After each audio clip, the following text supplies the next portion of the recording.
Welcome to the Well Podcast, where we provide you content helping you navigate your walk with Christ. My name is Ryan, and I am the young adults pastor here at Emmanuel Faith in Escondido, California. And we're a community of young adults, some in school, some out of school, and we are pushing content out there during this coronavirus crisis and beyond. And one of the things that has happened in this crisis is that everyone has capitalized on the amount of free time that we have, which is an incredible thing to observe, but that we have all been eager to make changes to our lives. All of a sudden, those of us who are not able to leave our homes are left with tons of time. And in the midst of all of this, we've been making goals, trying to approach this with a sense of intentionality.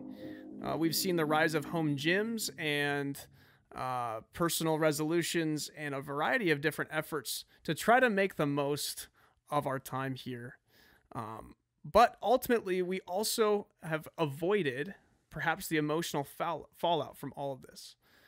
It's in the midst of our goal setting and our intentionality that perhaps we've overlooked our own basic emotional needs as individuals. And we want to make sure that we are taking care of ourselves in coping with this chaos. To help me answer this question and to explore this further is a good friend of mine, Mo Perdomo. And Mo is a marriage and family therapist who has just passed his licensing exams about a month ago, I believe. Is that right, Mo? About 2 weeks ago, man. About 2 weeks ago. Dang.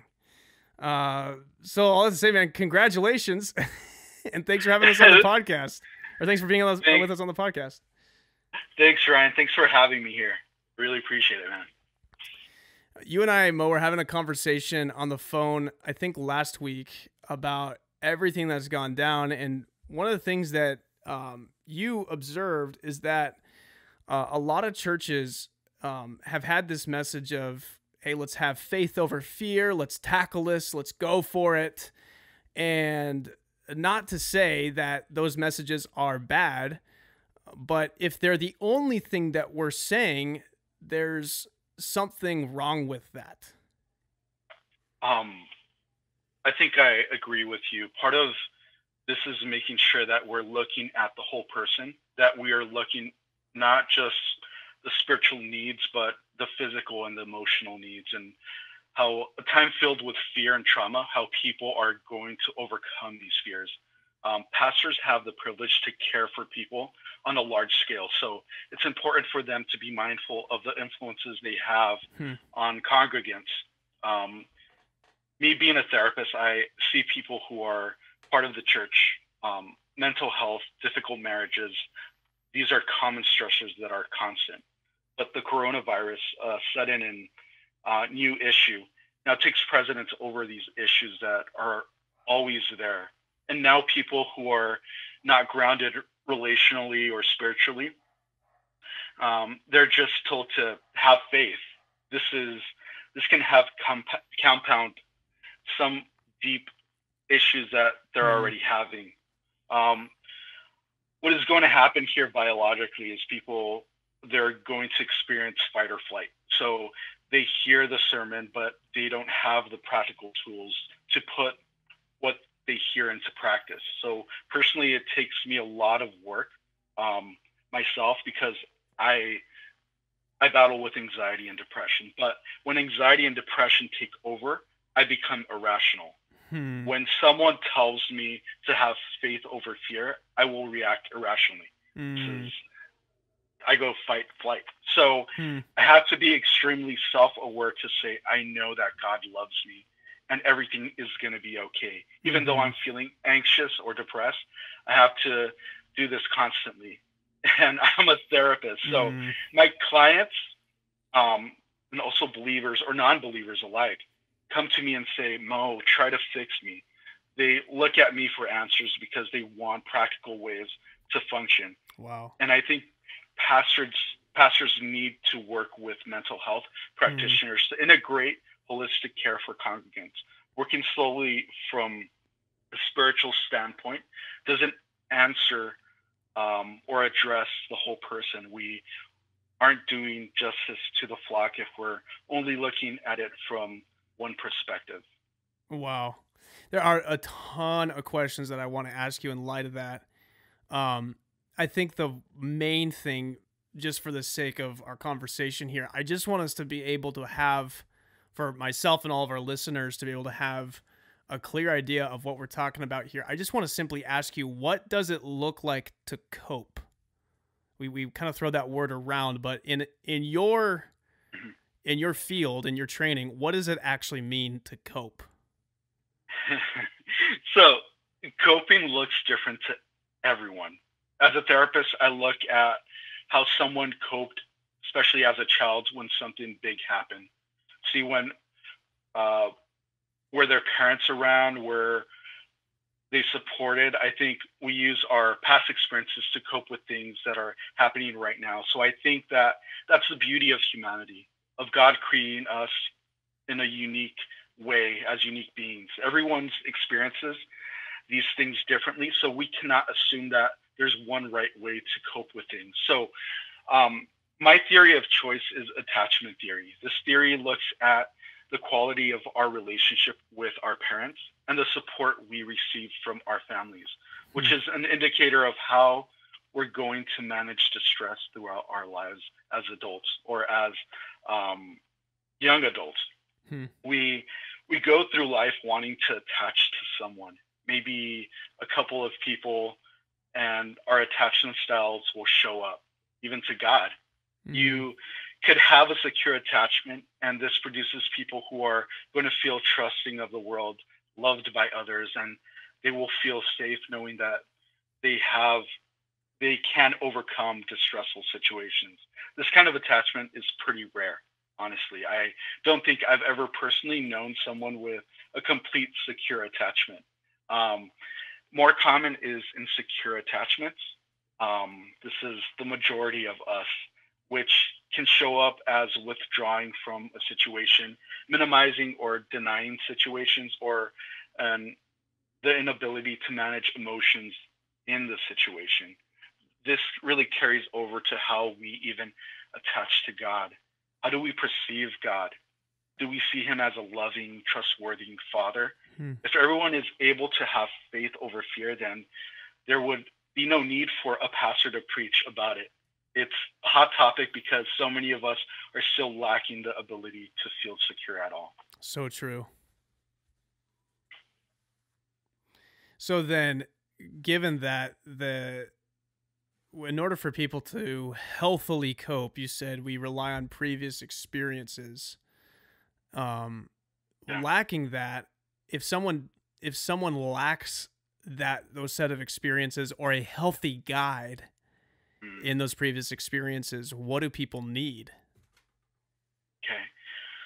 So this is really hard, but this is the reality. It takes self-awareness. It takes self-reflection. What has worked in the past, knowing what hasn't worked in the past, what hasn't worked, what kept me grounded. When did I feel most love? Doing basic things like getting enough sleep, connecting with loved ones, making sure your needs are met, exercising, and being able to connect with God about what is making you anxious. See, being aware of your feelings by remembering the Inside Out characters. Remember joy, fear, anger, sadness, and disgust. Okay. So the first thing you do is ask yourself, what am I feeling? This is our primary emotions. And then ask yourself, where do I feel that in my body? So scanning from the top of your head, bottom of your toes, tip of your fingers. And it's about figuring out, how do I process this feeling in a healthy way? Like deep breathing, praying, talking with a trusted friend, exercising. And then afterwards, it's a good practice to reflect on that process and if it was helpful to you, or what you should maybe asking yourself, what should I do differently next time? See, every experience either keeps you stagnant or it helps you grow. For me, I'm going to choose to grow. And that's what it takes. So it's a constant choice to continue to pursue the healing process. It's not just it's not just a one and done sort of thing. It's a continual decision. Yes. See, I think that right there is one thing that I am so grateful that you say, because we kind of have this idea of arriving, and that it's finally going to be easy to own our mess and to be able to live life the way that we, you know, feel or think that we ought to. But the reality is we continue have to show up. Just as you were talking, Mo, Romans chapter 12 verses 1 to 2 came up in my mind, and it says, "Therefore I urge you, brothers and sisters, in view of God's mercy," and so that's key, right? We see God's mercy and we see him as merciful, "to offer your bodies as a living sacrifice, holy and pleasing to God, for this is your true and proper worship. And this, do not conform to the pattern of this world, but be transformed by the renewing of your mind." And I think one thing that's overlooked is the fact that this is a continual thing. This is something that renewing, that's a present continuous verb that Paul is using. This is supposed to be a progressive thing, not just a one and done. And we can never lose sight of God's mercy. Otherwise, we fall back to that, as you said, that original attachment style. We kind of fall back according to the pattern of the world, the pattern that the world has written in our souls and in this case, in Paul's language, our actual bodies.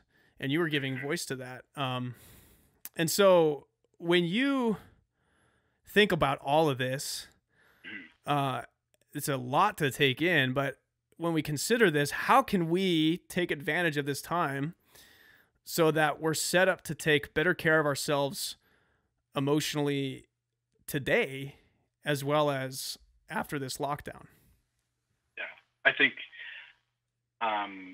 piggybacking on you, we have to practice emotional health every single day. See, right now you are more in tune of what makes you anxious because of everything that's going around you, and you're doing it in a either can you do it in a healthy way or an unhealthy way. And you might be practicing more, either yoga, praying more, or learning a new skill to keep yourself mentally healthy. Or maybe you're going back to unhealthy habits, or wanting to completely dismiss what we're all being asked to do right now and stay at home. You know, Pastor Ryan was talking about how there's a higher rate of porn sites going on. You know, either we're choosing to do the things that, and again, it goes fight to flight, in where we are surviving right now. Are we either going to the things that emotionally brings us healing, or emotionally keeps us stagnant? This is a time to practice feeling your feels. That's what I call it, feeling your feels. To understand where it is that you feel, that you felt your feelings, and learning how to rid yourself of it. Doing this over and over and over again can help you know yourself better and develop a healthy coping mechanism. It's like, I can't just go out and run a marathon today, right? Like, I have to train by practicing repeatedly over and over again. Over time, my emotions work in the same way. We need to practice feeling, identifying, and then coping to really get rooted, grounded, and good at it.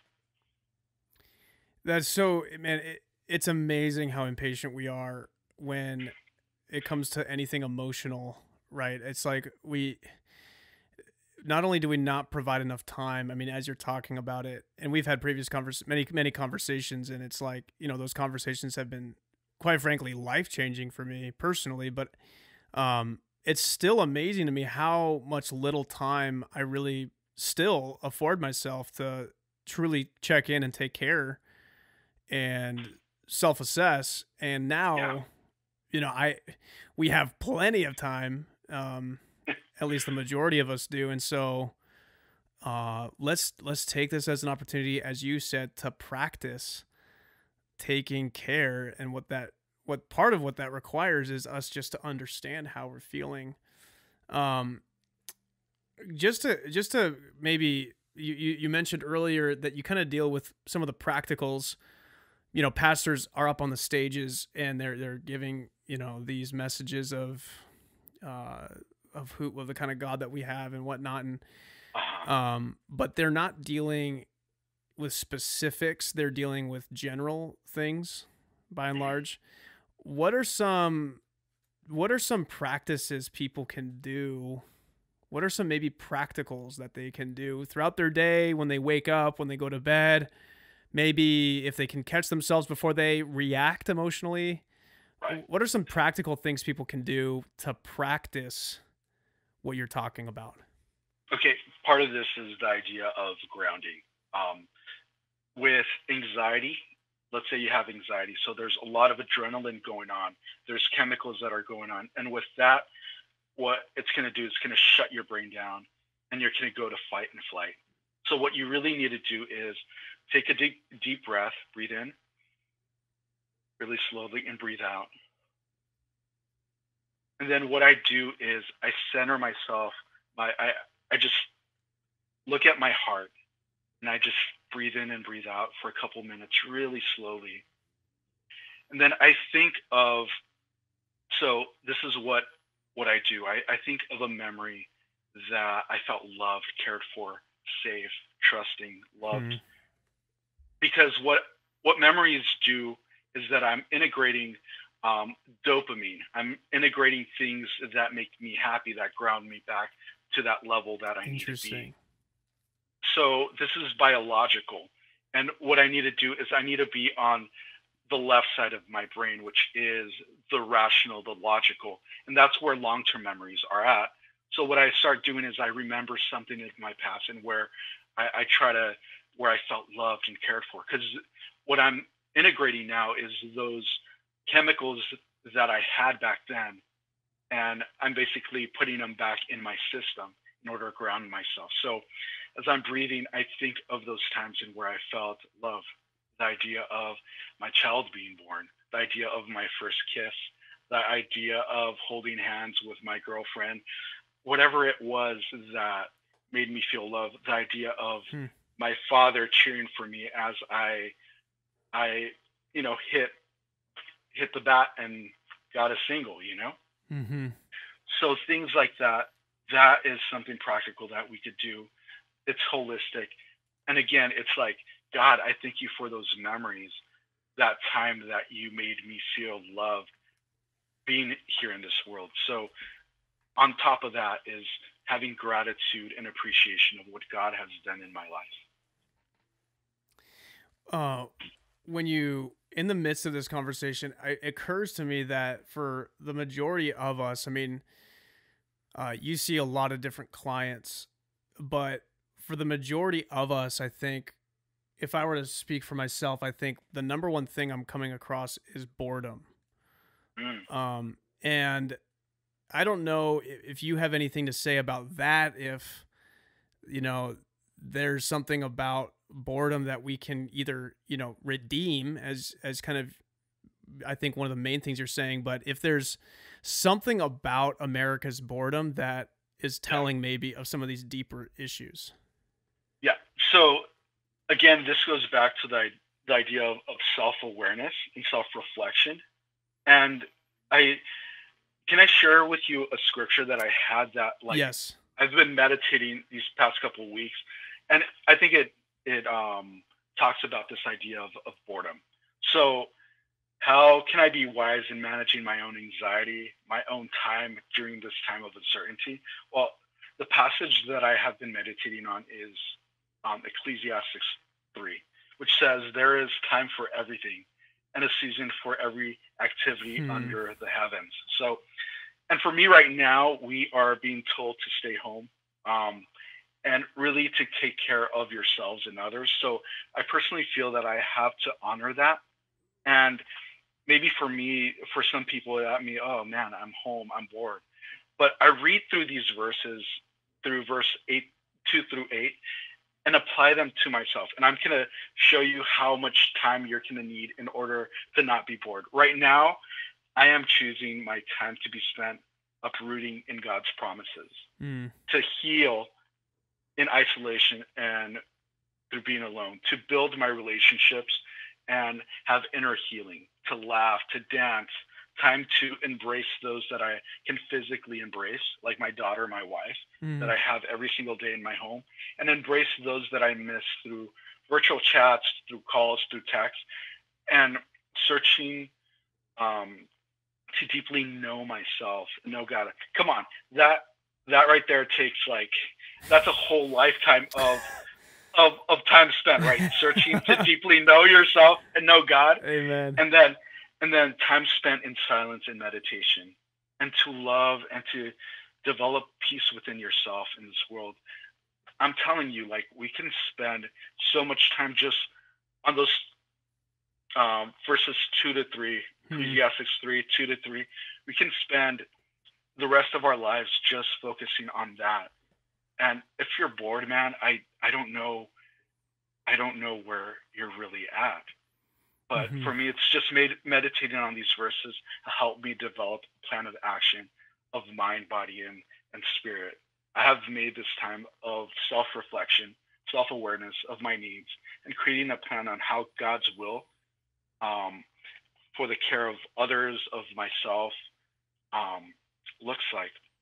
And then part of this is that I can use this time in ways we would not usually have time for, or Hmm. wouldn't think to use them for this time, right? I urge listeners to meditate on what these times provide you, developing your own mind, your body, and your spirit, rather than let anxiety and uncertainty engulf you, really.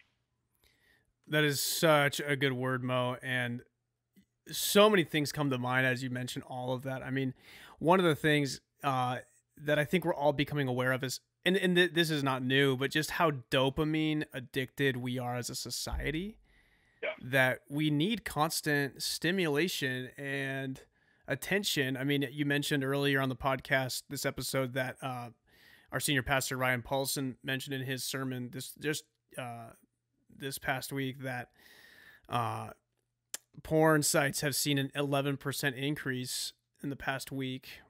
And that's, for how much porn already generates, I mean, that's a significant spike.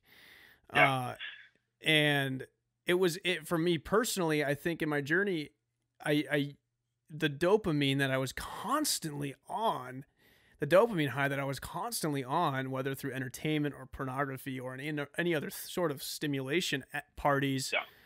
you name it, that, all that was actually the mask of the real issues. Right. And So, I used to say that I didn't have issues. And I wasn't even aware I mean, I was exactly what you're, saying, not being. I was totally unaware, and I was completely dependent upon this dopamine to continue to provide that deception. Um, but I just wonder, for all of us, what would be on the other side of that boredom if we continued to lean in.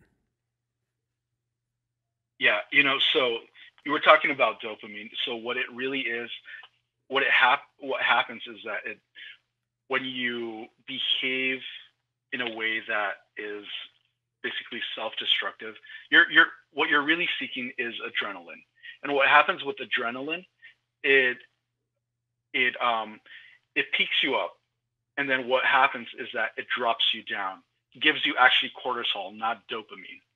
And cortisol is basically Interesting. depression. So it brings you below the baseline of how you were. So it gives you a high, Oh, totally. Yeah. but it brings you to a low, and it Right. never brings you back to that baseline because you're always very low. So you're wanting it again and again and again, that adrenaline. But what happens is that you never get that high again, and you're never grounding. So that's why Hmm. you actually do need dopamine. Um, your dopamine receptors actually start closing, and that's why it's so important to learn healthy ways of what your body needs. And you're basically restructuring your central nervous system to not go fight or flight. When you feel cortisol or depression happening, you're, you don't go back to adrenaline because it's going to bring you back further down. You go back to a grounding place in where you do dopamine. And something else that you need is love. Like, the three things that you need is love, trust, and safety. And that's what you're trying to get to in order to ground you. And part of this is that healing is relational. First of all, you're born to a mother, and that mother brings you comfort, right? I go back to attachment theory. That's what happens with God. We go to God to feel safe, love, and trust, but we usually try to heal it by doing something that is earthly, or like either drugs or something that is just a quick fix, but it never really solves the problem. And the solution is always going to be relational. That's why in the commandments, the great commandments is always like, love your God, because that's relational, and love others, because it's all about relationship and attachment, and being able to heal from that in a way that is productive, to develop dopamine, to re-centralize your central nervous system, to be reasonable and rational when depression, anxiety, trauma, or distress happens.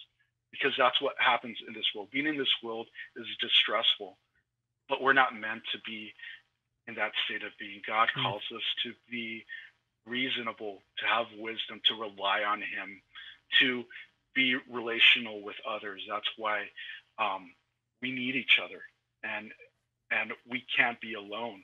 Even though we're in isolation, we aren't meant to be physically connected to others. You know, another passage, and this one just seems to be a super relevant passage during the season, but Ephesians 5 verses 15 to 18, be very careful. This is Paul saying after kind of giving this massive big picture of what God has done for us and the kind of life that we're invited into. It says Ephesians 5:15, be very careful then how you live, not as unwise, but as wise, making the most of every opportunity, because the days are evil. Therefore, do not be foolish, but understand what the Lord's will is. Do not get drunk on wine, which leads to debauchery. Instead, be filled with the Spirit. I feel like so much of what you're exhorting us to do is, America, wake up, take advantage of this opportunity, take care of yourself by being in relationship with the Father, and from there, being in relationship to those around you, and lean into some of those painful things that perhaps you're running from, and instead allow your Father to meet you into that. Don't run to the wine. In our case, don't run to the social media. Don't run to the porn. Don't run to the video games. Don't run to the Netflix. Run instead to your Father. And not to say that, like, you know, in the right context, those things are, you know, those things are fine, except for obviously the porn, you know, have, you know, sex with your spouse, but instead be filled with the Spirit. And so there's so much that you've given us to consider, Mo. It's truly a grateful thing. We're very grateful to have you on the podcast with us, man. Well, thank you, Ryan. I always appreciate you and your heart and your love for people. And I think I love you, man. And I really appreciate my relationship with you. I've grown as an individual because of you. And I appreciate you every single day. Dude, Mo, thank you so much, man. The love, you can feel the love tonight, man. I love you, bro. Love you too, man. I love you so much. I can't wait for this lockdown to be over. Yeah, but for sure. So we can hang out. But thank you, man. Thank you for being with us, and looking forward to having you on again. Appreciate you anytime. Thank you so much. And thank you for all of you who are joining us for our second episode of the Well Podcast. Again, just as a shout out, we are an online community during these crazy coronavirus days. America has stopped working, but God has not. In the link of our SoundCloud description, Instagram bio, and YouTube descriptions, we have links to join us through our Google form. That is your ticket to a group of people dedicated to growing in the midst of this lockdown. We ask for you to sign up and join the conversation. Thanks again, and we'll see you next time.